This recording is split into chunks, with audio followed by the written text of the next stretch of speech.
Today, it seems absurd to question Paul McCartney's abilities as a musician. He is regarded as one of the greatest songwriters in history, admired by artists from every genre. But back in 1971, when the Beatles' breakup was still raw in the public's memory, critics turned their attention against him. When he released Ram, an ambitious record co-written with his wife, Linda McCartney, the reception was harsh. Reviewers doubted his talent and songwriting skills, tearing apart songs that are now celebrated as some of the finest of his career. Ram was McCartney's second solo album, and the only one officially credited to both Paul and Linda McCartney. Although it became a fan favorite around the globe and achieved strong commercial success, bringing McCartney his first US #1 single after the Beatles, critics responded very differently. Their harsh reviews left McCartney wounded, striking at his pride and emotions. Publications like Rolling Stone dismissed the record as insignificant and irrelevant. They even described Uncle Albert Admiral Halsey, the chart-topping single, as the weakest example of light music McCartney had ever produced. Critics at the time went further, arguing that the album revealed McCartney's inability to create strong music independently. Because only a year had passed since the Beatles split, comparisons to the Lennon-McCartney partnership were unavoidable. The Rolling Stone review insisted that the record showed Lennon had always restrained McCartney's more whimsical and ornate tendencies, which otherwise risked becoming shallow background music.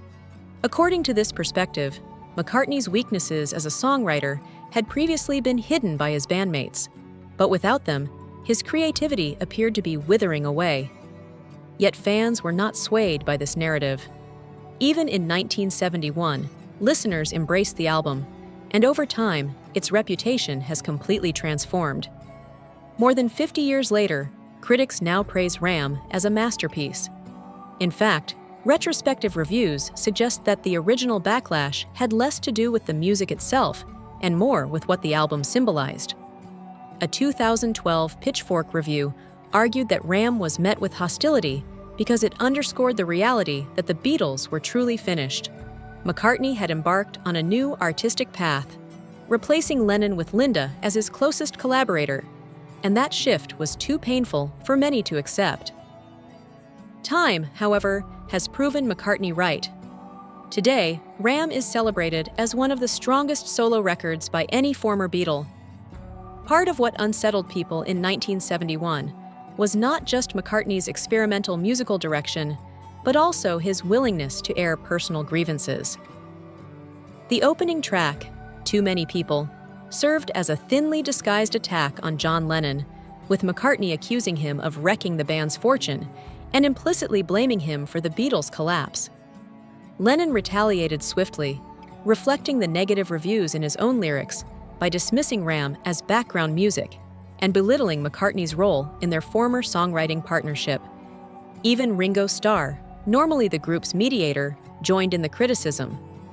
He remarked at the time that McCartney's recent albums made him feel sad and claimed that Ram did not contain a single worthwhile tune. His comments stung, given his reputation as the most diplomatic Beatle. Despite this avalanche of criticism from journalists, Lennon, and even Starr, McCartney pressed on. For him, Ram represented a period of personal joy. Songs like Monkberry Moon Delight and Eat at Home reflected the happiness of family life with Linda.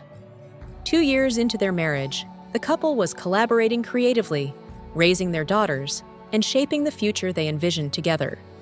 Moreover, the hostility of critics and fellow Beatles did little to shake the loyalty of fans.